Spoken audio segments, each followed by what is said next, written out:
Sunshine and Music blog, and today we are answering a question that many people have, and that is, what grade should I teach that skill, right? What skill should I teach in each grade level? So come along with me and I'll kind of tell you how I answer this question when I'm doing my lesson planning. So let's get into it. When should we teach each skill? So the first place that you should go to answer this question is your music content standards for your state. Every state has them, and I'm sure that other parts of the world have them too.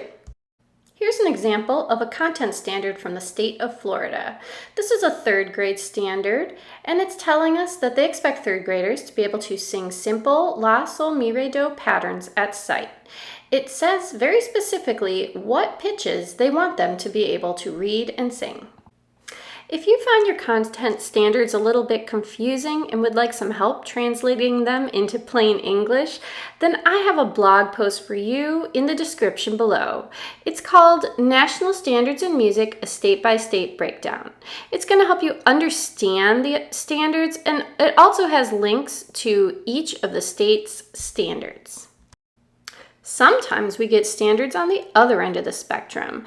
This one is very non-specific. It just says, notate simple rhythmic and melodic patterns using traditional notation. But what rhythmic patterns? What melodic patterns? It's really vague. This is where I use the philosophy of sound before sight. The idea is that if students can hear, recognize, and understand patterns internally before they see them in notation, they can bring that understanding to the written notation, which makes for way better learning. Here's how you might use this principle when teaching rhythms. Students would start by echoing rhythms, then adding rhythm syllables, and finally reading and writing rhythms. This is often done in the form of a spiral curriculum, where they might be doing harder things like reading and writing with easier note values like quarter note and quarter rest, while they are still just echoing things like half notes, 16th notes, and beyond.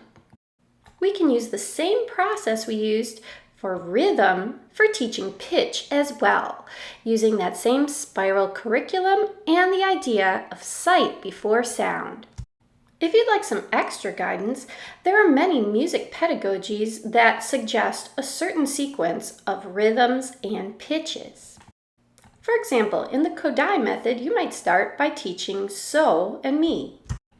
While in music learning theory, you might start with something such as the resting tone. This just goes to show that there is not one right answer. So do a little research and choose what works for you. All right, folks, let's see if we got it. So when you're trying to figure out when to teach each skill, the first place you should look is your content standards for your state. If they're a little bit vague, then we can go on to the principle of sound before sight. And if you want a little more guidance, you can look at specific music pedagogies.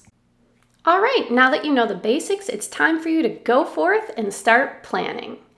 And to help you out with that, I'm also providing this free lesson planning template. Just look in the description for the link. And don't forget to visit my blog for lots more ideas to use in your music class.